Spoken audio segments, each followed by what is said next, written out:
সর্বজনীন পেনশন বাংলাদেশের জন্য আশীর্বাদ নাকি scam? Universal pension scheme in Bangladesh. 17 August মাননীয় প্রধানমন্ত্রী শেখ হাসিনা সার্বজনীন পেনশন কর্মসূচির উদ্বোধন করেন, যার মধ্য দিয়ে বাংলাদেশ সার্বজনীন পেনশন স্কিম শুরু হইল।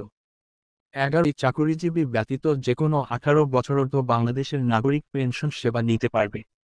এর পেছনের লজিক এটা যে, সরকারি চাকুরিজীবীদের জন্য তো সরকারি পেনশন আছেই, প্রাইভেট সেক্টরে কাজ করা মানুষদের জন্য এরকম সরকারি বিশ্বস্ত কোন সার্বজনীন প্রতিষ্ঠানের বা সেবা ছিল না।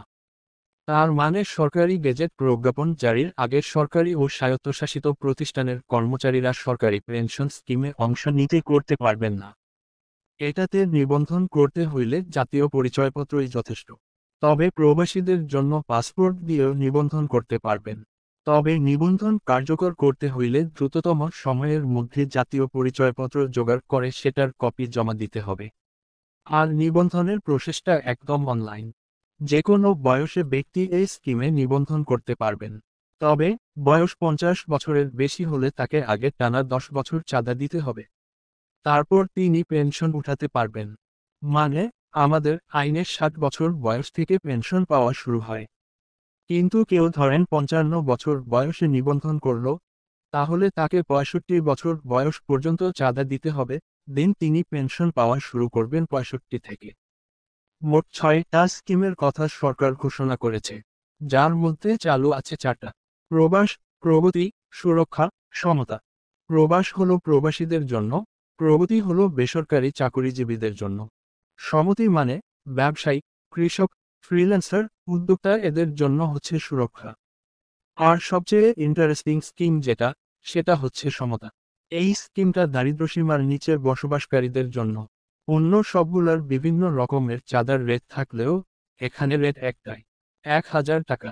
তবে এখানে এই 1000-এর মধ্যে 500 টাকা ব্যক্তিকে দিতে হবে আর বাকি 500 দিবে সরকার। কেউ চাইলে 3 মাস পর পর বা বছরে একবার পুরো চাঁদা দিয়ে দিতে পারবে। নির্ধারিত তারিখের মধ্যে চাঁদা দিতে ব্যর্থ হলে তারপরের 1 মাস পর্যন্ত জরিমানা ছাড়া চাঁদা পরিশোধ করা যাবে। এরপর থেকে প্রতিদিনের জন্য 1% বিলম্ব ফি যুক্ত হবে। কেউ টানা 3 কিস্তি পরিশোধ না করলে তার অ্যাকাউন্টটি স্থগিত হয়ে যাবে। তবে কেউ যদি নিজেকে অসচ্ছল ঘোষণা করে তাহলে 12 মাস পর্যন্ত চাঁদা না দিলেও অ্যাকাউন্টটি স্থগিত হবে না। অনলাইন ও যে কোন মোবাইল ব্যাংকিং সেবার মাধ্যমে চাঁদা পরিশোধ করা যাবে। আপাতত শুধুমাত্র সোনালী ব্যাংকের সর্বজনীন পেনশন স্কিমের হিসাব খোলা হয়েছে। কেউ চাইলে সরাসরি সোনালী ব্যাংকে গিয়েও নিবন্ধন করতে পারবেন ও চাঁদা দিতে পারবেন। এখন একটা প্রশ্ন থাকে যে, এই পেনশন স্কিমের গ্যারান্টর কে থাকছে আসলে? এটার গ্যারান্টর হচ্ছে জাতীয় পেনশন কর্তৃপক্ষ, যেটা বাংলাদেশ সরকারের একটা সংবিধিবদ্ধ প্রতিষ্ঠান।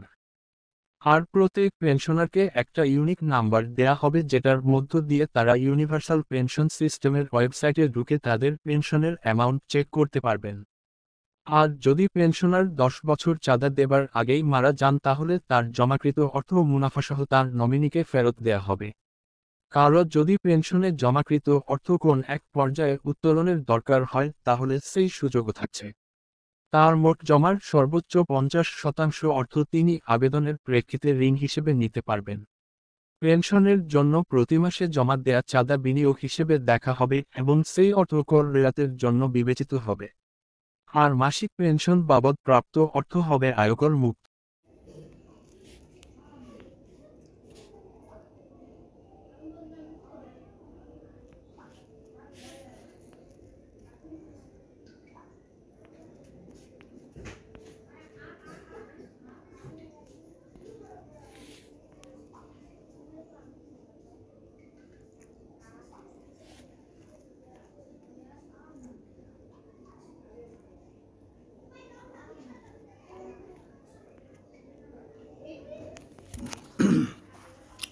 তো বন্ধুরা দেখতেছেন পেনশন,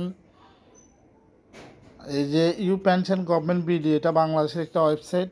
এখানে আপনারা আপনাদের যে পেনশন আছে পেনশনটা চালু করবেন।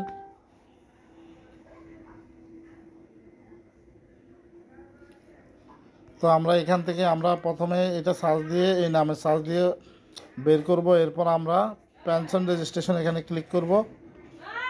অতিরিক্ত নয়েজের কারণে আমি আন্তরিকভাবে দুঃখিত আমার কলিজার টুকরা ভাই ও বোনেরা।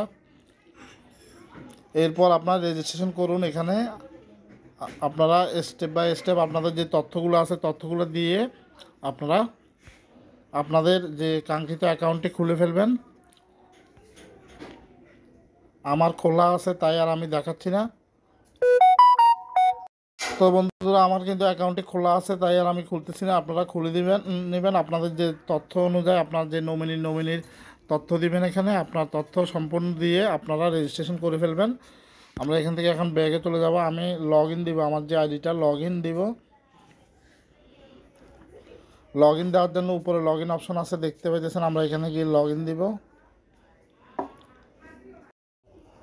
তো বন্ধুরা আমরা আমাদের এখানে আমাদের যে আইডিটির নাম্বারটি আমরা এখানে বসিয়ে দিব, পাসওয়ার্ডটি বসিয়ে দিব। একবার আপনারা আগে সেভ করে নেবেন।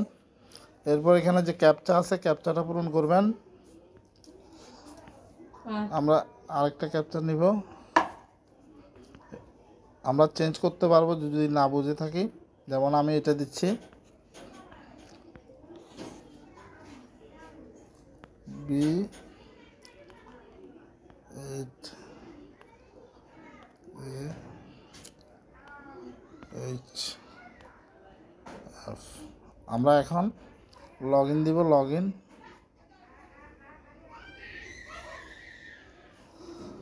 আমাদের যে অ্যাকাউন্ট আছে আমরা কিন্তু অ্যাকাউন্টটিতে প্রবেশ করতেছি। এখন কিন্তু আমি আমার অ্যাকাউন্টে আছি, আমি প্রথম 1 মাস জমা দিয়েছি। এটা বাংলাদেশের একটা ওয়েবসাইট, এটা এমন না যে আওয়ামী লীগ সরকার চলে যাবে আপনি টাকাটা মায়ের, এই ধরনের কোনো সাবজেক্ট এখানে নাই। কারণ বাংলাদেশের গভর্নমেন্ট চেঞ্জ হলে কিন্তু আইন কানুনগুলো কখনো চেঞ্জ করা যায় না যে তো আশা করি বুঝতেছেন বন্ধুরা। আমরা এখান থেকে আমরা 3 ডট মেনুতে ক্লিক করব, এখান থেকে আমাদের চাঁদা পরিশোধ এখানে ক্লিক করব। চাঁদা পরিশোধ এখান থেকে ক্লিক করে আমরা চাঁদা পরিমাণ এখানে বসিয়ে দিব। এরপর পেমেন্ট করে ক্লিক করলে আপনার এখানে রকেট, বিকাশ, বিভিন্ন ব্যাংকিং লেনদেনের যে আইডিগুলো আসবে আপনারা ওখান থেকে আপনাদের সম্পূর্ণ তথ্য দিয়ে আপনারা পেমেন্ট করতে পারবেন। তো আশা করি বুঝতেছেন। কেউ যদি কোনো কিছু না বুঝে থাকেন তাহলে আমাকে কমেন্টে জানাবেন আমার কলিজার টুকরা ভাই বোনেরা। আমরা আজকের মতো এখানে বিদায় নিচ্ছি। সবাই ভালো থাকবেন, সুস্থ থাকবেন। আল্লাহ হাফেজ।